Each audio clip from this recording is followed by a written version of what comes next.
Eternal is a stylized combat action RPG, heavily inspired by From Software's Souls-like games, but designed specifically for a more casual audience while retaining a Souls-like gameplay loop. You, the Inquisitor, are the last hope in purging the kingdom of Stormhaven of the evil that possesses it.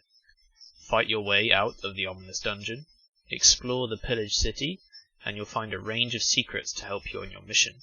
Utilize a range of unique weapons, spells, and items to defeat the horde of enemies that dwell across the kingdom.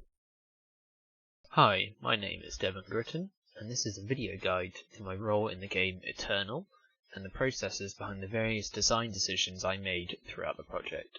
To make our game stand out compared to other Souls-like titles, the art style has been made in a low-poly fashion, with no normal maps, to give off a more accessible and inviting look compared to dark and gritty realism.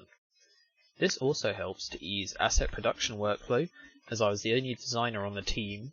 This made it so I could easily make a large number of complementary assets for mechanics and levels that required them. The game's levels are designed in a semi-linear fashion to offer player choice in terms of branching paths.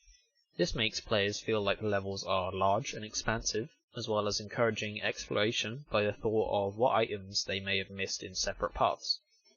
These then link up into arena-type zones where there are typically a large amount of enemies that, when cleared, will offer the player a chance to save at a checkpoint. The exception for this design workflow is the tutorial level dungeon. This was done specifically so that we can linearly introduce mechanics in the first level of the game, allowing players to get used to the combat, looting, and inventory management before adding additional choices and optional loot in the mix, which could potentially confuse and overwhelm players if done straight out the bat. Levels were planned to each have a distinct theme and style to them, so that players would be able to tell what area they are in and help situate themselves in the level environments. The levels were designed with different playstyles in mind. This means players can use a variety of different methods, including ranged, stealth, melee, as well as consumables in combat, and they are not limited to a certain avenue of approach for completing a level. The tutorial level is designed to evoke feelings of being trapped, imprisoned, and a sense of rising from the earth.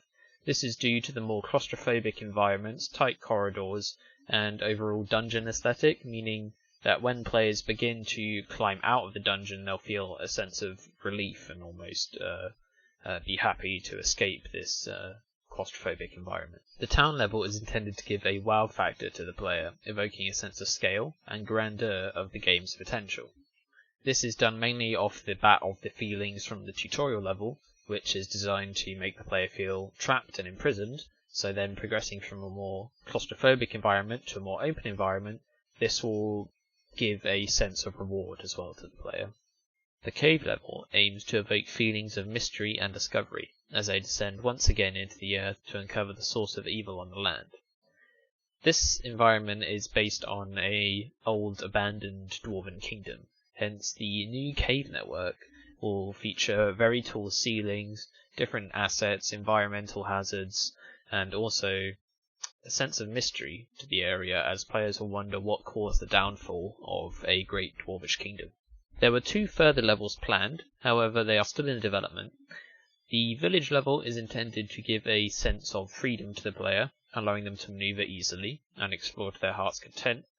This is done so with the knowledge that the player is now able to use all the mechanics effectively, while the final level is intended to give a sense of tension and victory, by having the player ascend the castle keep and eventually reach the summit of the castle and then fight the final boss, giving them a sense of being on top of the world, both literally and physically.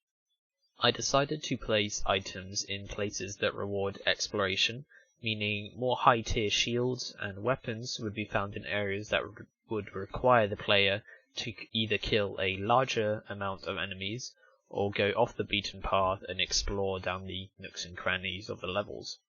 During the course of development, I organised several playtests to gather feedback for the game, as well as organising my team's arrival at Insomnia 68 at the indie section, and at Comex 2022, which is our university's end-of-year showcase primarily for final year students. I mainly did this to gather more feedback about the game and gauge the general reception of it before release so that we could make valuable changes to improve the user experience and iterate on our design workflow. The feedback was used to iterate on the game while I performed set scenario testing of the game alongside full playthroughs and stress tests to find and report issues both programming wise and design wise. The data from these stress tests help gauge the factors influencing performance and help improve the game's overall FPS as a result by optimizing code, reducing assets, compressing various textures, and performing a variety of other changes within the engine to increase the performance. These issues raised in both the feedback, the stress tests, and the different playtests were discussed weekly at team meetings, where we decided which ones should be prioritized and fixed, and which ones should be less focused on during the coming weeks.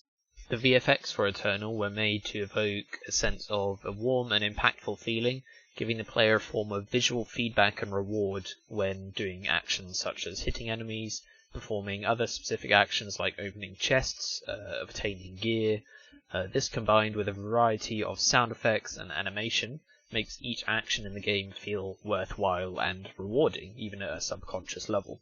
We decided that the art style should be made in a low poly style, partly to appear more user-friendly and accessible to all types of players, and help convey a more light-hearted theme of the game, but also to coincide with existing asset packs made by Synthie Studios, allowing us to speed up the development process by gaining access to a large amount of props, weapons and environment pieces, and focus on modeling and designing assets that were more bespoke to our mechanics within the game. I hope you have enjoyed this design walkthrough behind the game Eternal. If you have any further questions, you can contact me on my email, which is listed on the homepage of this website. Thank you very much.